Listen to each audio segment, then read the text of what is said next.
The conflict in Syria has been going on now for 6 years, but it's a complicated story, and conflicting reports have been presented to us as we sit in our lounge rooms watching the nightly TV news and online in our social media feeds. Here's how the most common account goes. Syrian President Bashar al-Assad opened fire on his people who were peacefully protesting as part of the Arab Spring on the 15th of March 2011. In July, the protesters started shooting back, and some of the Syrian army even defected to join them, and they called themselves the Free Syrian Army, and the uprising became a civil war. Al-Qaeda joined the rebels, and the northern Kurds sort of seceded and started fighting against Assad as well. And then when Iran took the Syrian president's side, the Syrian conflict became a sort of proxy war in 2012. Then, the oil-rich Gulf states south of Syria started funding and supplying the rebels via Turkey. In 2013, Hezbollah, backed by Iran, entered the conflict to support Assad, and Saudi Arabia and other Gulf states sent even more support, this time through Jordan. Now the Middle East is basically divided between the minority Shia Muslims, including the Syrian president, and the vastly superior numbers of the Sunni Muslims. In 2013, the Obama administration signed a secret order authorizing the CIA to get involved and secretly train and equip the rebels because they were so horrified by Assad's reported atrocities. Russia took sides against America and backed Assad, but the war is significantly changed when an Al-Qaeda affiliate broke away over internal disagreements over Syria and called itself ISIS, the Islamic State of Iraq and Syria. America decided to become more aggressively involved, and they conducted airstrikes against ISIS in Iraq and in their northeastern Syrian bases. Their earlier program of funding the rebels now concentrated on anti-ISIS forces and not anti-Assad forces. But Assad continued to lose ground until Russia entered and started bombing ISIS in Syria, although more bombs fell on anti-Assad rebels, including those backed by the US, than fell on ISIS. Well, that's the most common account you will find in the establishment media, and most of the facts are true. But some critically important perspectives in the account we've been sold are challenged by Syrian citizens. My guest today is George Salloum, the son of Syrian parents who immigrated to Australia in the early 70s. Welcome to the show, George. Thank you, Dave. Now, I understand you have quite a few relatives back in Syria. Correct. I think the number you told me, 127 first and second cousins, and most of those are in Syria. That's correct, and that was at the last count about 10 years ago. The number's growing. Possibly. Tell me, why did your parents come to Australia in the early 70s? Well, they moved for economical reasons. They love Syria, and I grew up with a love for a nation that I never knew really till I was about 10 years old because of my parents and because of their love and their constant interaction with Syria back home with all the relatives. They're talking of Syria, but they moved for a better economical life. And I believe back in the 70s, the Australian government had opened up the doors for people to migrate over from the Middle East. And so they took that opportunity and came over. Okay. So tell me about, I guess we want to get to what Syria's like now for the people that are there. But even diplomatically, politically, what was Syria like in the 70s that your parents left? So economically was their motivation to leaving, but was it peaceful? Were the people happy with the government? And what did that look like then? Well, I can give you from my personal experience, the personal experience of going to Syria for the first time to meet all the relatives was in 1983, and it was a very peaceful nation. It felt like a developing nation. I didn't know that term. It didn't look like a war zone. Did not look like a war zone. It was a beautiful nation, and it was part of the Syrian countryside where some of my family was. absolutely stunning. The villages, the rolling hills, the beautiful waterfalls. Isn't it sad that Extremely sad. nobody will have that experience of Syria for a long time? I mean, there are some things that I would see on news reports now, or see articles, and I recognise, just barely, but recognise certain streets that I remember walking down back in 1983, and total devastation now. But it was a beautiful nation. Definitely not under any censorship, any sort of. There wasn't that feel that the government was trying to get you. Now, I know it was slightly different back then than it is now in regards to its government affiliation or government leadership, but it wasn't this scary place to drive down. Okay. Yep. And so what do your family, I assume you're in some kind of contact with them? Yes. Yep. Is that frequent? Do you talk a lot? Not so much now, because communication's down, obviously, with the all the war that's happened there. So, but up until a few years ago, constant emails, phone calls, mobile phones, constantly talking to uncles and aunties. Did they have Facebook? Facebook. They have Facebook till now, but when it first came out, it took a few years for them to catch on with Facebook, obviously being a Western sort of application. But once they got onto it, it spread like wildfire. Actually, prior to the war and since the war, that was probably one of the main forms of communication I had, was through Facebook with my cousins all around the world, actually, yeah. So you consume, being born and raised in Australia, you consume the same media as we do, with the same education and cultural orientation. You're as Aussie as Vegemite. Yes, sir. What was the conflict in the reports between what your family was telling you and what your media was telling you of life in Syria around the Arab Springtime 2011, when the reports we were getting were that Bashar al-Assad is opening fire on peaceful protests? What was the conflict, and what were your thoughts when you heard that? Well, initially, if you remember, if we just harken back to that time frame, 2011, prior to that, there was already the Libyan Arab Spring, the Egyptian Arab Spring, which we now know weren't really Arab Springs or revolutions. So when it got to Syria, I thought, oh no, something's not right here. I didn't really take much notice, because I was getting the information from the media, sources that I was listening to at the time, be it through Facebook or be it through the local TV channel or CNN or various different sources I was getting through. And I thought, okay, well, that's obviously what's happening.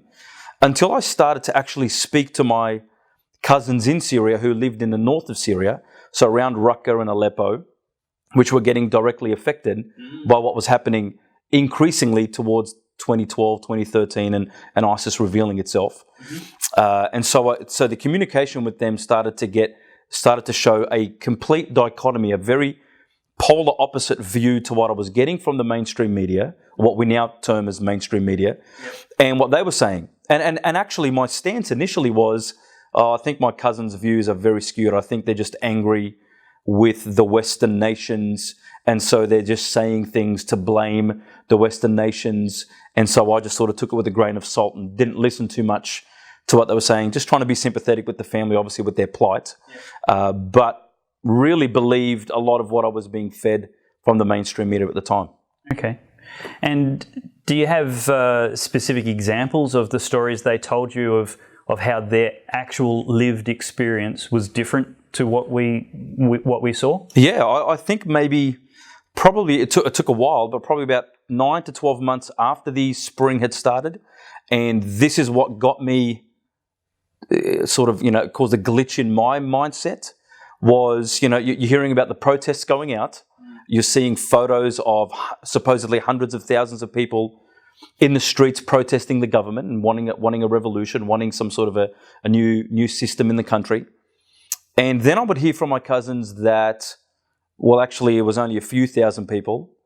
And then I started hearing reports that my cousins themselves were being dragged out of their homes at gunpoint to go out and protest. And if you don't go out and protest, we will kill you in your home. And initially I thought, okay, that's a bit of a stretch. But then when it started coming from uncles and aunties who are in their 50s and 60s, who have no reason to lie, don't want didn't necessarily agree with the government. I knew their stance on They're not on young the government. activists. They're not young activists. They didn't like certain things about Syria. And so to hear from them say, we were dragged out from our home and asked to go and protest by people who looked like they were from the army, but they weren't wearing the right attire. And then I remember... So they're dressed up as army. Dressed as army. Now, you have to remember, David, that in Syria, like many of these these Middle Eastern nations, you can buy army fatigues from the local flea market.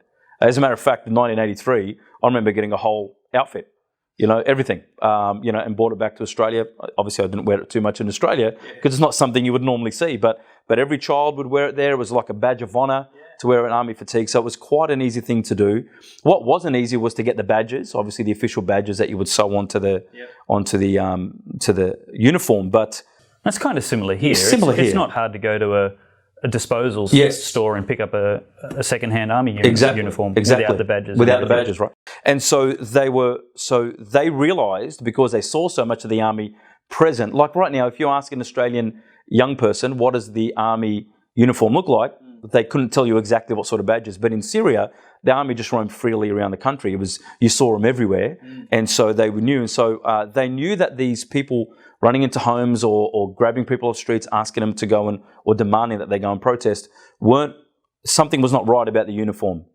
Until they started realising that, then the next stories I started to hear was that these same people who were asking them to go out and protest were also shooting into the crowd and filming with their mobile phones. And then I thought, okay, that's what sparked in me. So people dressed up as the National Army, yes, forced citizens out of their homes at gunpoint under threat of death to go and peacefully protest. Yes, so that's what my relatives were saying. Yep. And they were personally taken out. There wasn't a story they heard. No, they were personally taken out. So this is not something I heard anywhere else other than from them initially. And then they started to talk about what would happen, how they'd run away, people would shoot. They were surprised that other people were standing there filming while this was happening, filming with their phones. Also in government uniform. Or the other thing that is very prevalent in the Middle East are secret police. So people would go and say, like we have the Secret Service in America, the secret police. So people would go and claim their secret police at gunpoint, drag people out. So they would just go do what they're told, not realising that... And they don't have a uniform, they're just like suits or something. Yeah, plain clothes, yeah. Like in America, in Hollywood, etc. Okay. Wow. So what other things in that narrative that we've been fed have been challenged by the first-hand accounts of your family that are living there? Probably some of the other main aspects that were challenged were this absolute loathing of the president. So what I kept hearing from the media sources was that that President Bashar al-Assad was a dictator. He was someone who would kill and maim his own people. And when I was fed constantly and reading about Gaddafi doing certain atrocities and Saddam Hussein from Iraq and the government in Egypt, and when you start reading all these things, and now here's the fourth guy in the line. Here's the Bashar al-Assad who's doing the same thing as the others. I thought that was really what was happening. And so when I started to hear their reports that no, this is the guy who has introduced foreign investment into the country, who would telecommunications investments, infrastructure investments into the country for years prior to the war, I thought to myself, well, hang on a minute, there's something not right here. Why would you spend hundreds of millions, possibly billions, on a nation in order to ruin it within a short period of time? And then I started to hear him speak.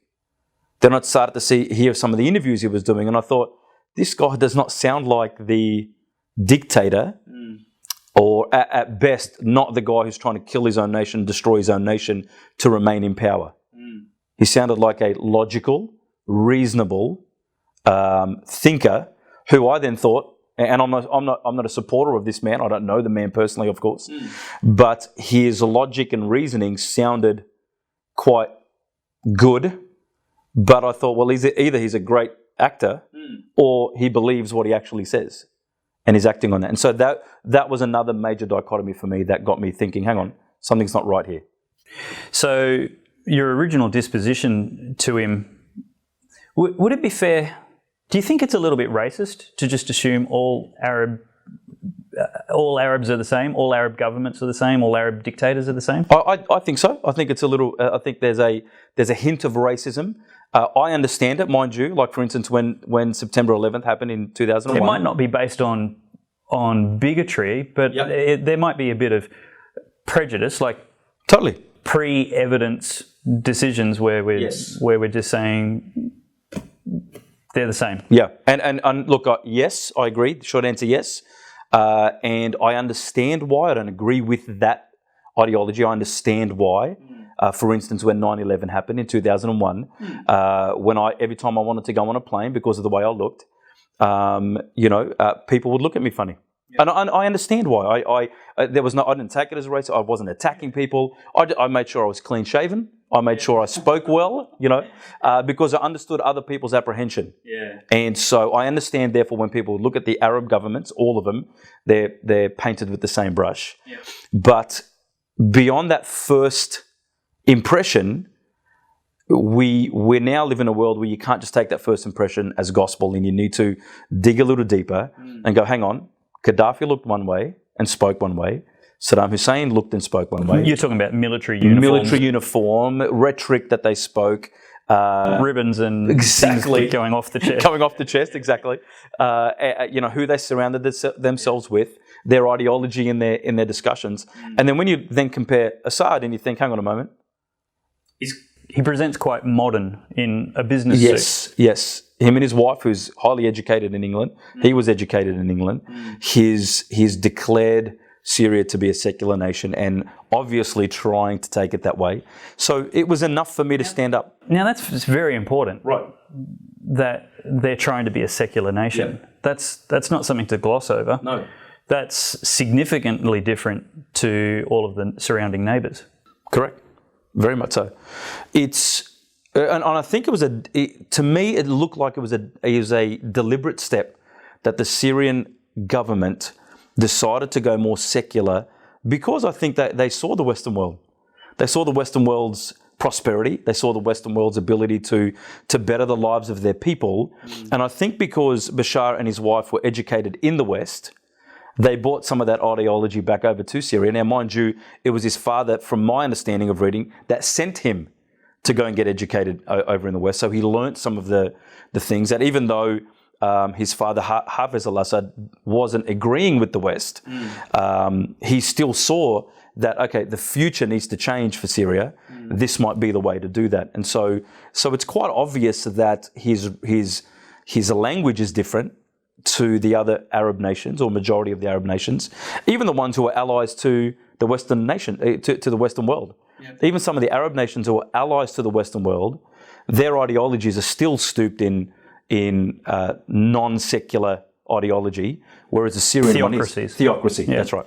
And so it was quite interesting to see that. All of that made me stop and go, okay, something does not gel with what I've been hearing for a number of years from the mainstream media, what sparked my interest with my family, and therefore my research. Yeah. I need to look deeper into this.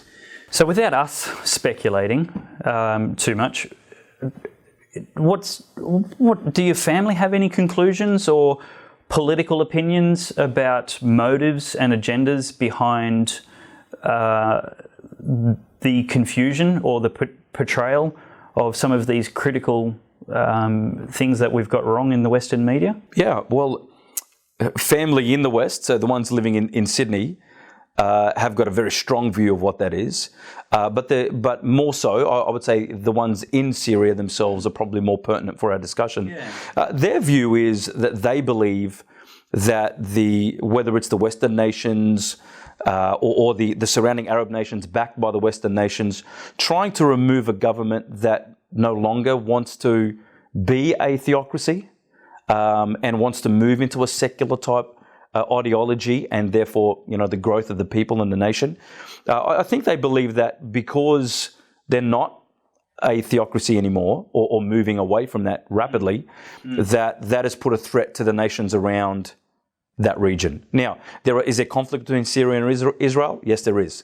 Is there conflict between Syria and different other nations? Yes, there is, from the 1967 war and so on. But I don't think Syria would use that as from my research, as the ideologies to try and attack any other nation around them, other than we want to be different, let us be different. Yeah. Yeah.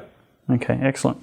Well, when we come back in the next segment, let's have a chat more about the cultural experiences for you growing up in Australia, in a family that brought their culture with them. Yep. And how that's changed over the years, especially after 9/11. Definitely.